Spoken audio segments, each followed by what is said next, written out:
Jalan kita berseberangan. Jalan yang aku tempuh bukan jalanmu. Dan jalanku bukan jalanmu. Aku tidak pernah mencintaimu.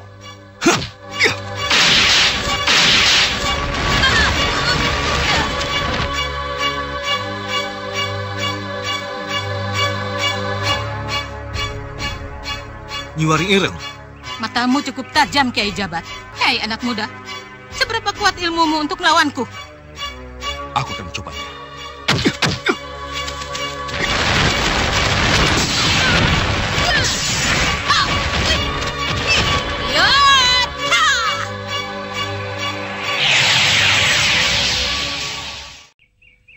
Kalau tidak salah, dia yang disebut Nyi Waring Ireng.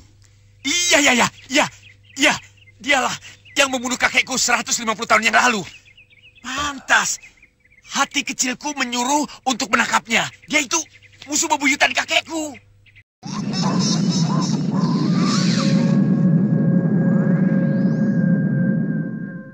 Kadang-kadang aku itu heran sama kamu. Heran kenapa?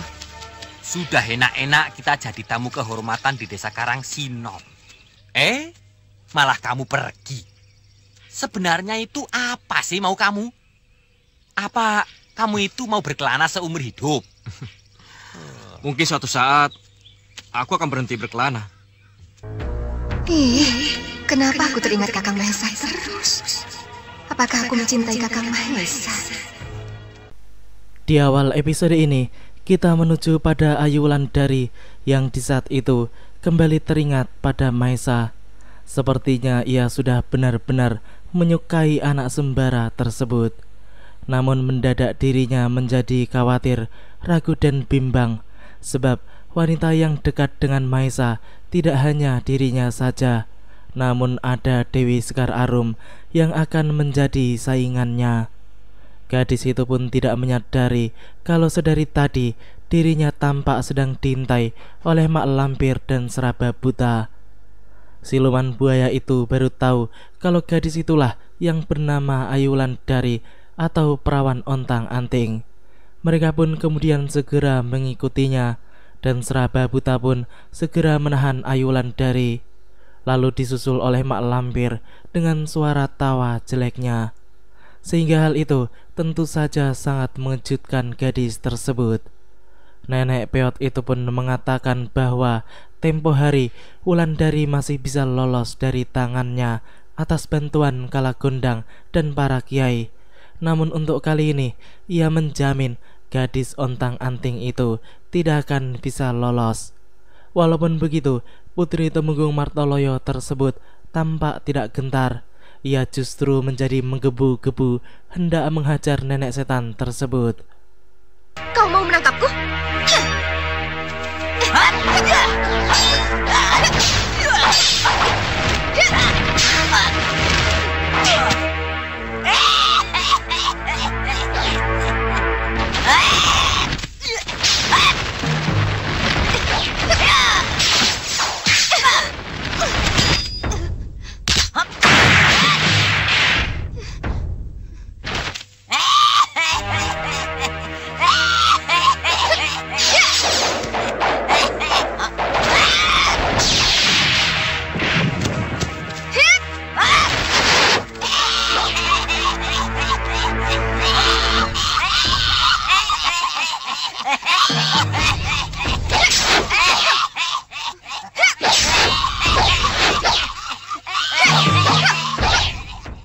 Ya, nenek setan itu memang licik dan pengecut.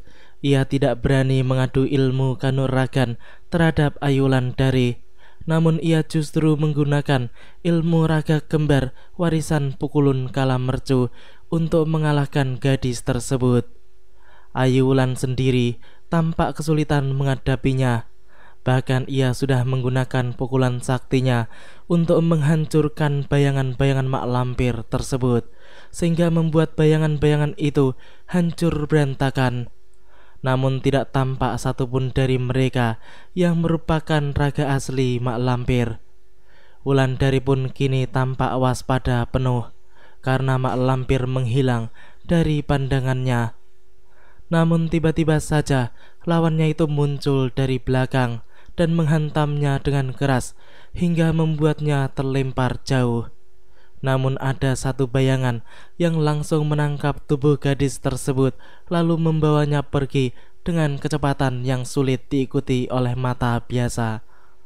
Melihat semua itu, nenek peot tersebut pun mengajak Seraba Buta untuk segera mengejar Ayu Wulandari yang berusaha diselamatkan oleh seseorang yang ternyata adalah Raditya atau Ki Panut yang merupakan guru besar Tirta. Dan ia adalah salah satu seorang murid Krishnamurti atau pendekar naga angkasa selain Anggara dan Rengganis yang merupakan saudara seperguruannya. Namun Anggara telah tewas, sedangkan Rengganis telah menjadi istrinya.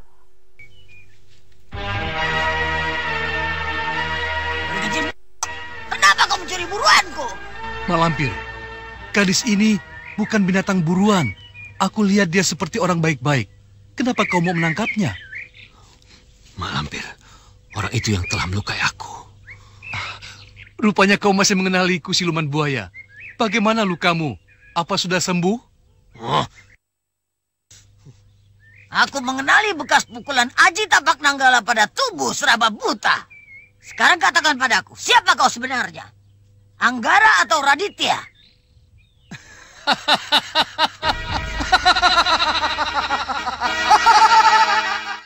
Ki Panut tampak tertawa keras dengan mengeluarkan tenaga dalamnya. Hal itu dilakukan olehnya untuk melampiaskan rasa kesalnya juga, sebab jati dirinya yang disembunyikannya selama ini akhirnya diketahui juga oleh musuh.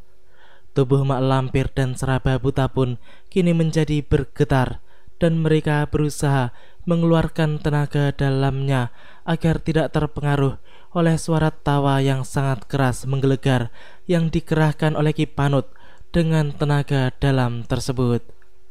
Lampir, setelah 30 tahun, ternyata kau masih mengenali aku.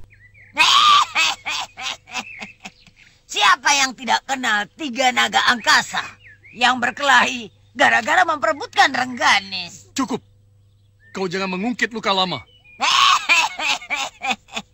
Baiklah. Masa lalu itu memang sangat menyakitkan bagaikan mimpi buruk yang tidak pernah kita lupakan. Raditya, dengan mengingat nama besar Krishnamurti gurumu, aku tidak akan memperpanjang urusan ini. Tapi ingat, berikan gadis itu padaku. Gadis ini di bawah perlindunganku.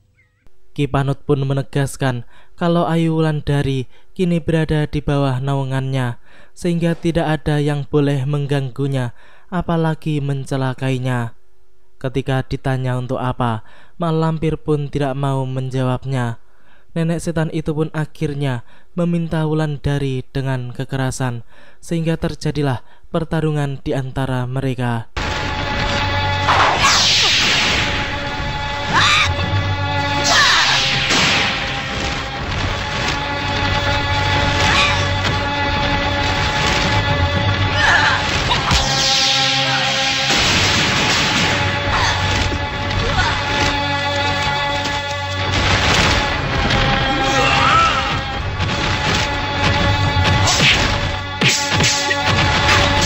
Ya, Ki Panut kini dikeroyok oleh Mak Lampir dan Seraba Buta.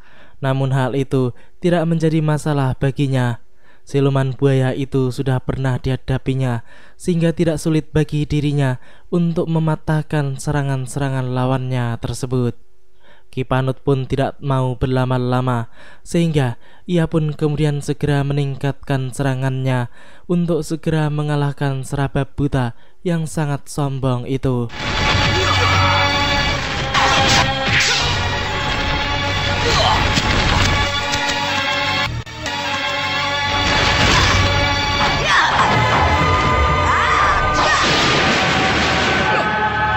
Kita bela Mak Lampir, Guru.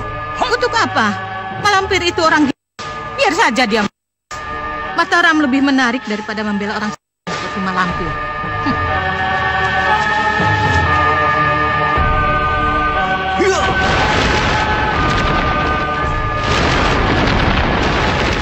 Sungguh licik Seraba buta pun langsung menyambar tubuh Ayu Wulandari selagi keadaan sedang lengah. Ki Panut pun segera mengejarnya, namun mak lampir yang mengetahui maksud dari Ki Panut itu pun cepat-cepat menghalangi pergerakannya, sehingga membuat lelaki tersebut tidak berhasil mengejar seraba buta.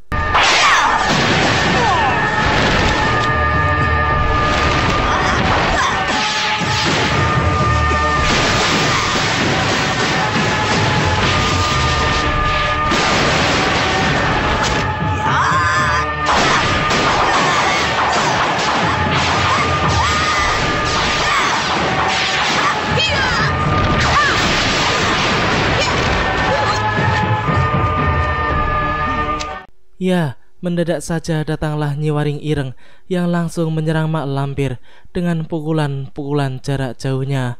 Hal itu tentu saja menjadi sebuah kesempatan besar bagi Ki Panut untuk melarikan diri dan mengejar seraba buta yang telah terlebih dahulu membawa Ayu Wulandari kabur. Si lampir pun hanya bisa melotot kesal melihat kemunculan Nyi Waring Ireng.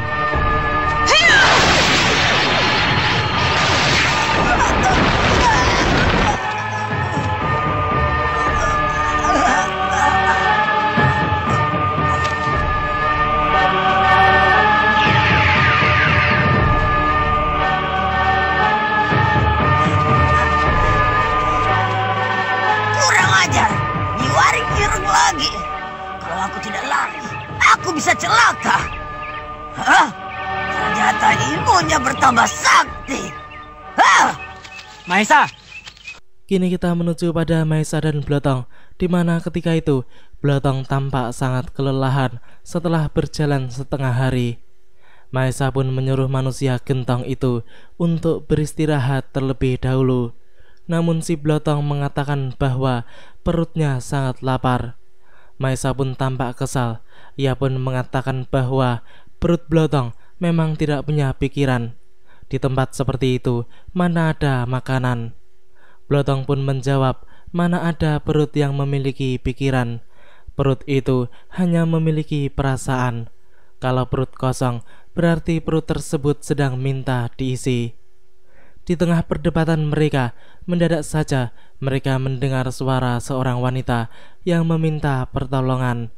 Maesa pun tampak mengenal suara wanita tersebut. Maesa, ada perempuan minta tolong. Itu suara dan Ayu Wulandari. Waduh, wah itu tidak mungkin.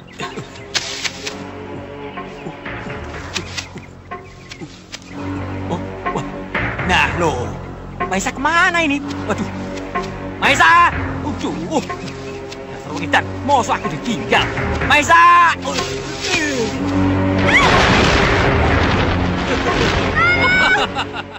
Ketika itu, tampak seraba buta sedang membawa Ayu Wulandari yang masih dalam keadaan sadar, sehingga gadis itu tampak berusaha berontak dan berteriak-teriak meminta tolong.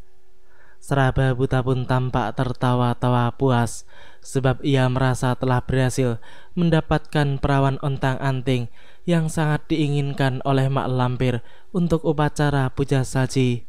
Akan tetapi, siluman buaya itu menjadi sangat terkejut ketika mendadak saja Maesa sudah berada di belakangnya. Ia pun mengumpat kesal, padahal sedari tadi ia merasa sudah aman. Siluman buaya itu menjadi bertanya-tanya siapa pemuda yang mengejarnya itu. Maesa pun tampak mengerahkan seluruh ilmu meringankan tubuhnya untuk bisa segera mengejar dan mendahului orang yang dikejarnya itu. Hingga jarak mereka menjadi semakin dekat.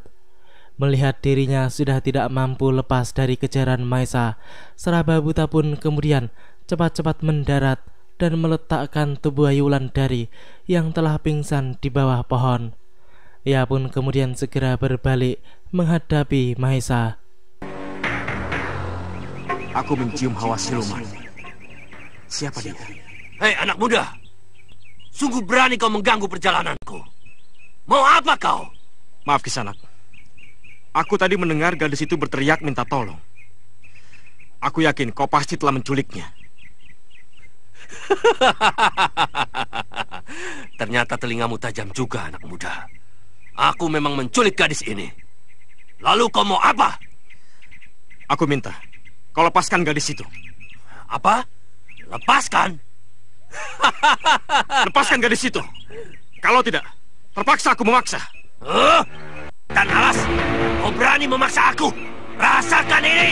Ya!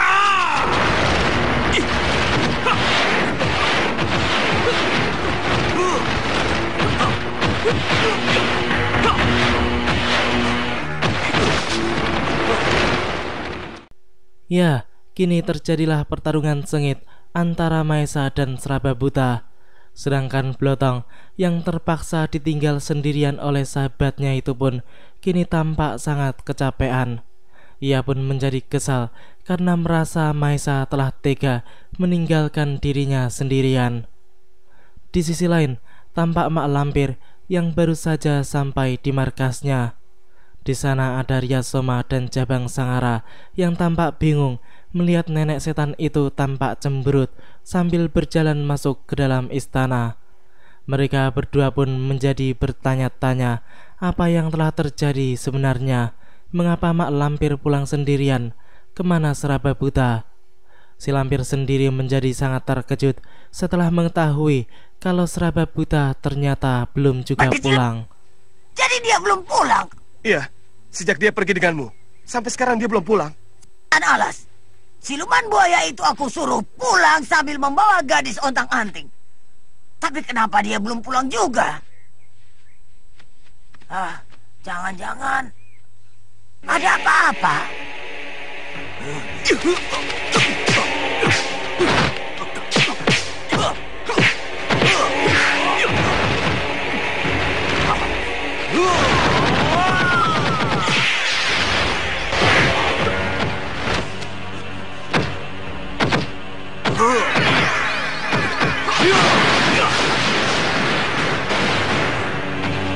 Luar biasa.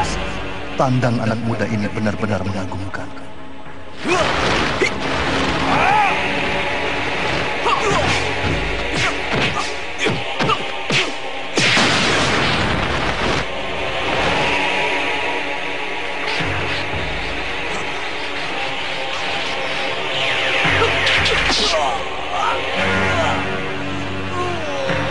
Cambuk itu mengingatkan aku pada Sembara, Senopati Mataram 30 tahun yang lalu.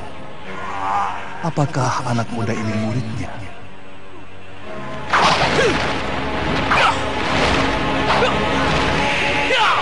Aku ingin lihat akhir pertempuran ini. Kalau dia bisa mengalahkan siluman buaya itu, aku tidak akan turun tangan.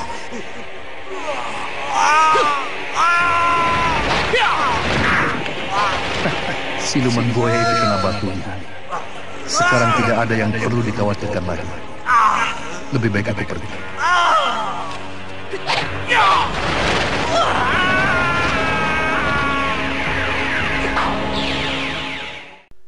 Akhirnya, Seraba Buta dapat dikalahkan oleh Maesa dengan cemeti Amarasuli miliknya.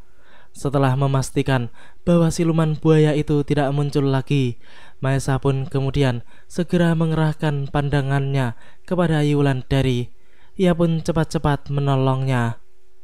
Di sisi lain, tampak Dewi Sekar Arum yang sedang membakar ikan sendirian di pinggir danau. Ia pun kemudian teringat ketika ia pernah membakar ikan seperti itu. Lalu tiba-tiba saja datang pengemis tangan 1000 yang ikut makan bersamanya. Lalu pengemis itu juga mengajarkannya beberapa jurus ilmu silat. Sekar Arum menjadi rindu kepada pengemis tangan 1000. Di tengah lamunannya, mendadak saja muncullah Seraba Buta yang jelas saja sangat mengejutkan Sekar Arum. Siluman buaya itu pun tampak tertawa pongah melihat keberadaan Sekar Arum. Ia pun menjadi sangat beruntung karena bisa bertemu lagi dengan gadis tersebut. Dasar nasibku sedang bagus. Kita bertemu lagi, Sekar Arum. Mau apa kamu? Tentu saja aku akan menangkapmu, gadis manis. Aku akan menyerahkan kau kepada Mak Lampir sebagai ganti gadis ontang-anting yang terlepas dari tanganku. Percuma saja kau melawanku, gadis manis. Karena kulitku tidak mempan senjata. Heh, buaya.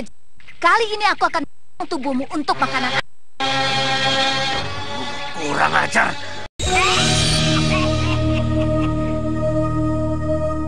Kurang ajar.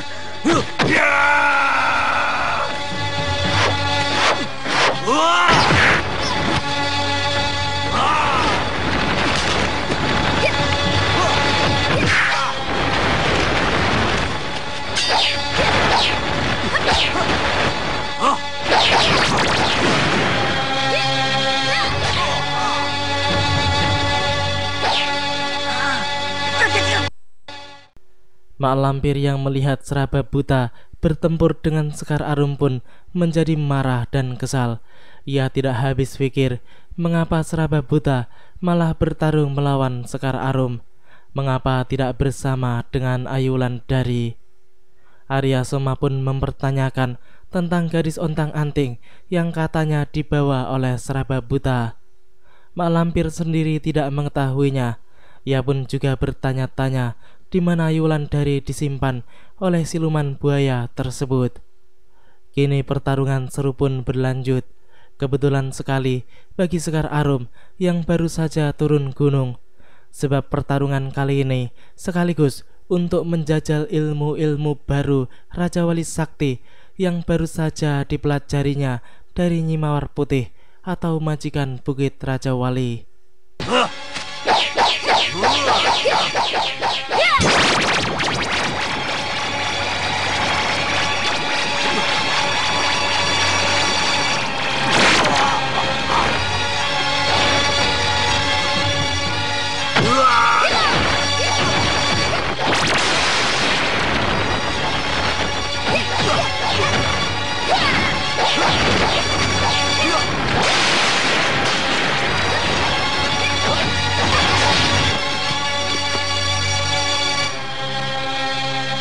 Ternyata kulitku tidak kebal senjata. Sebentar lagi akan kusayat-sayat.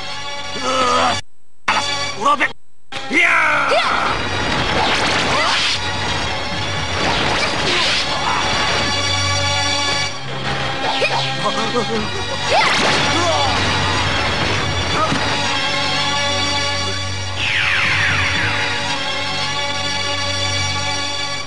Hah? Berkecil busuk. Kenapa si seraba buta bisa kalah?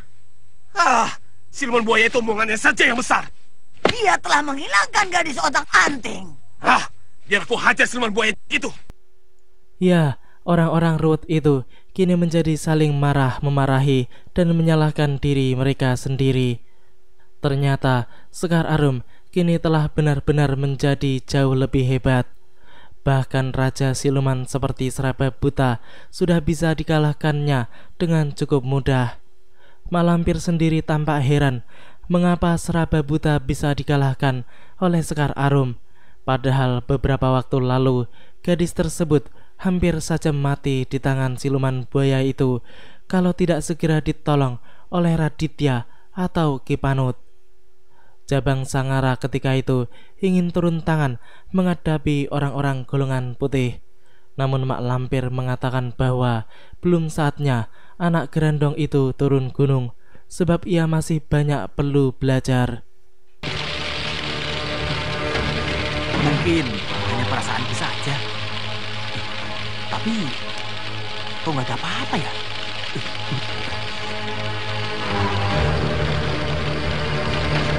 Astagfirullahaladzim. Kaget aku. Jangan kaget ya Bagus.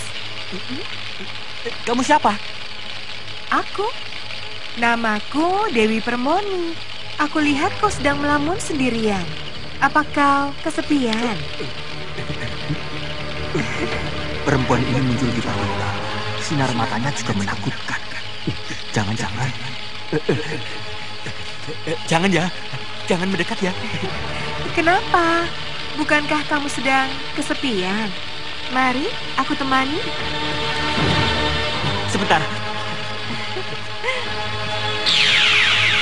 Jangan.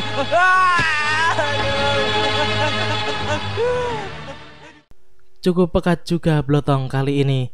Ia tahu kalau wanita itu adalah sebangsa siluman. Padahal biasanya ia langsung takluk jika melihat wanita cantik. Namun untuk kali ini ia langsung mengetahui siapa wanita tersebut sebenarnya.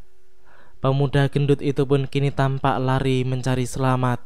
Namun wanita itu selalu berhasil mengejarnya, bahkan langsung mencegatnya dengan muncul di hadapan Blotong. Blotong pun akhirnya lari ke satu arah, dan wanita itu pun yakin kalau Blotong tidak akan bisa lari dari cengkraman dirinya. Benar saja, karena kemudian Blotong pun sudah terjepit. Ia telah berada di pinggir jurang yang sangat dalam. Ayo, ayo. Mau lari kemana kamu?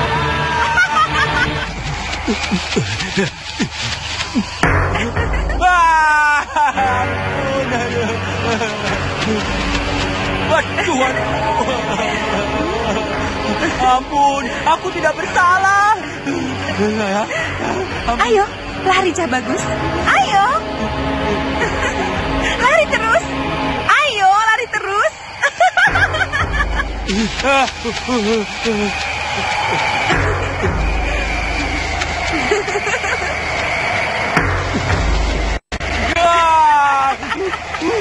Kau tidak bisa lari lagi, Cah Bagus.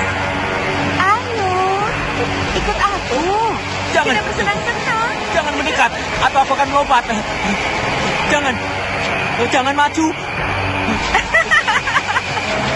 Saya belum kawin. Aku jebur loh. Aku jebur. Lompatlah kalau berani. Lompat. Aku jebur loh. Jangan.